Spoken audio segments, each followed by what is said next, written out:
sebuah ibu kota lahir dari kobaran semangat. Indonesia, negara kepulauan kita tercinta, baru saja merdeka pada tanggal 12 Agustus 1945. Hari itu menjadi tonggak sejarah yang sangat penting bagi bangsa kita. Proklamasi kemerdekaan yang dibacakan oleh Soekarno dan Hatta menandai awal dari babak baru dalam perjalanan panjang bangsa Indonesia. Semangat juang rakyat Indonesia berkobar-kobar.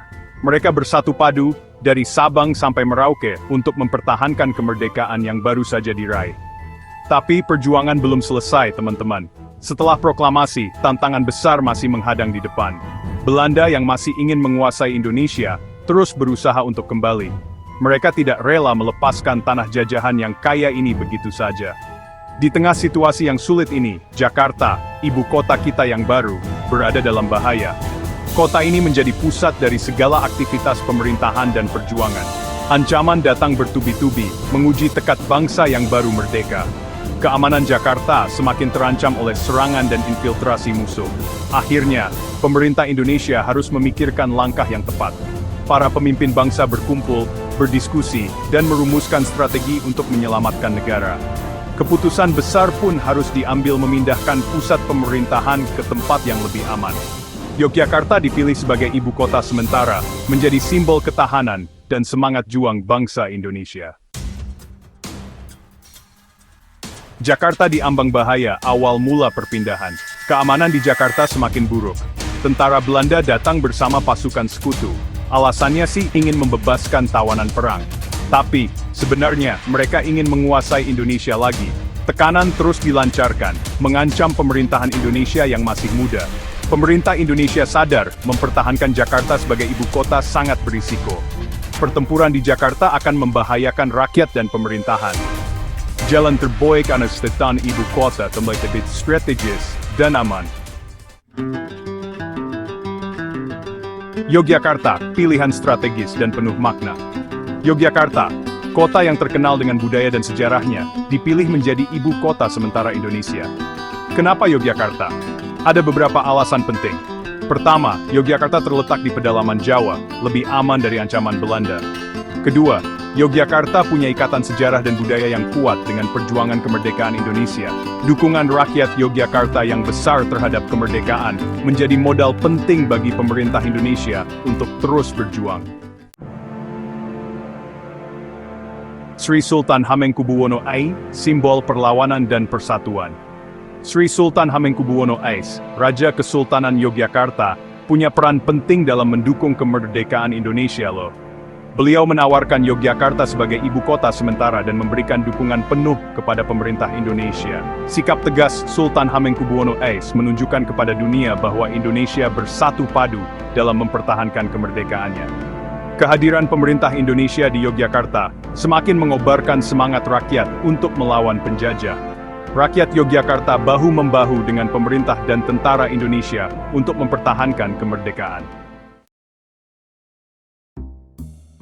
Kehangatan Yogyakarta merangkul pemerintahan baru.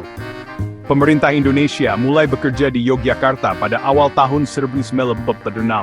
Presiden Soekarno, Wakil Presiden Muhammad Hatta, dan para menteri menjalankan pemerintahan dari Yogyakarta.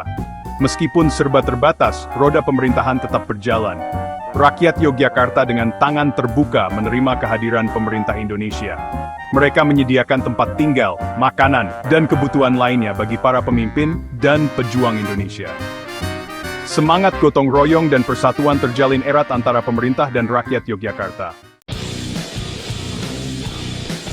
Agresi militer Belanda I mengguncang ketenangan. Ketenangan di Yogyakarta terusik pada tanggal 21 Juli 1947. Belanda melancarkan agresi militer I. Mereka menyerang wilayah-wilayah Indonesia, termasuk Yogyakarta. Padahal, sebelumnya sudah ada perjanjian Linggarjati. Tentara dan rakyat Indonesia dengan gigih melawan agresi militer Belanda I. Pertempuran sengit terjadi di mana-mana, termasuk di Yogyakarta. Semangat juang yang tinggi dan strategi perang gerilya yang efektif membuat Belanda kesulitan menguasai Yogyakarta. Perundingan dan diplomasi, upaya mencari pengakuan. Agresi militer Belanda I dikecam oleh dunia internasional. PBB turun tangan untuk mendamaikan konflik antara Indonesia dan Belanda. Perundingan demi perundingan dilakukan, menghasilkan Perjanjian Renville pada tahun 1948. Perjanjian Renville memang berhasil menghentikan sementara pertempuran, tetapi perjanjian ini merugikan Indonesia. Belanda masih menguasai sebagian besar wilayah Indonesia, dan terus melakukan provokasi untuk melemahkan pemerintahan Indonesia. Agresi militer Belanda II, Yogyakarta, kembali terluka. Pada tanggal 19 Desember 1948, Belanda kembali melancarkan agresi militer II. Belanda menyerang Yogyakarta dan berhasil menduduki ibu kota sementara Indonesia tersebut. Presiden Soekarno, Wakil Presiden Muhammad Hatta, dan beberapa pemimpin Indonesia lainnya ditawan oleh Belanda. Agresi militer Belanda II merupakan pukulan telak bagi perjuangan kemerdekaan Indonesia. Pemerintahan Indonesia lumpuh sementara. Namun, semangat perlawanan rakyat Indonesia tidak padam. Perjuangan dilanjutkan dari berbagai penjuru tanah air. Serangan umum 1 Maret 1949, bukti tak terbantahkan. Peristiwa ini menjadi salah satu momen paling penting dalam sejarah perjuangan kemerdekaan Indonesia. Di tengah situasi yang genting, Letkol Soeharto memimpin serangan umum 1 Maret 1949 di Yogyakarta. Dengan keberanian dan strategi yang matang, ia berhasil mengoordinasikan serangan yang mengejutkan pihak Belanda. Serangan ini membuktikan bahwa tentara Indonesia masih ada dan mampu melawan Belanda. Pasukan Indonesia menunjukkan ketangguhan dan semangat juang yang luar biasa dalam menghadapi musuh yang lebih kuat dan lebih terlatih. Serangan umum 1 Maret 1949 juga menunjukkan kepada dunia bahwa Indonesia masih berjuang untuk kemerdekaannya. Bendera merah putih yang berkibar menjadi simbol perlawanan dan harapan bagi seluruh rakyat Indonesia. Serangan umum 1 Maret 1949 menjadi titik balik perjuangan kemerdekaan Indonesia. Peristiwa ini tidak hanya menginspirasi rakyat Indonesia, tetapi juga memperkuat posisi diplomatik Indonesia di mata dunia. Kemenangan moral yang diraih dalam serangan ini membangkitkan semangat juang rakyat Indonesia dan meningkatkan tekanan dunia internasional terhadap Belanda. Dukungan dari negara-negara lain semakin menguat, dan perjuangan Indonesia untuk meraih kemerdekaan semakin mendapatkan pengakuan internasional. Pengakuan kedaulatan, sebuah babak baru. Tekanan dunia internasional yang semakin kuat memaksa Belanda untuk kembali berunding. Pada tanggal 27 Desember 1949, Belanda akhirnya mengakui kedaulatan Indonesia melalui Konferensi Meja Bundar (KMB) di Den Haag, Belanda. Pengakuan kedaulatan ini merupakan hasil dari perjuangan panjang dan pengorbanan besar rakyat Indonesia. Indonesia akhirnya diakui sebagai negara yang merdeka dan berdaulat. Kemenangan ini menjadi tonggak sejarah penting bagi bangsa Indonesia. Kembali ke Jakarta menuju masa depan Indonesia. Jakarta sebagai ibu kota negara adalah simbol dari kemajuan dan harapan bagi seluruh rakyat Indonesia. Kota ini terus berkembang dengan pesat, mencerminkan semangat dan tekad bangsa untuk mencapai masa depan yang lebih cerah.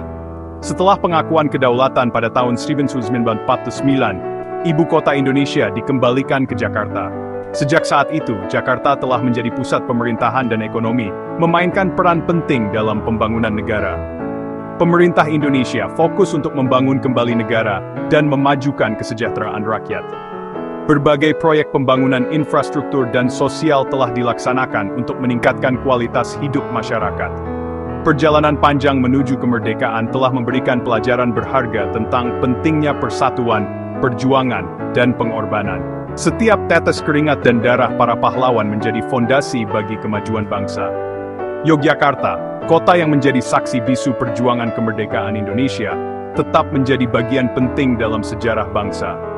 Kota ini menyimpan banyak kenangan dan cerita tentang semangat juang para pahlawan. Semangat juang dan nilai-nilai luhur yang terukir di Yogyakarta akan terus menginspirasi generasi penerus bangsa untuk membangun Indonesia yang lebih baik. Dengan mengingat sejarah dan menghargai perjuangan para pendahulu, kita dapat melangkah menuju masa depan yang lebih gemilang.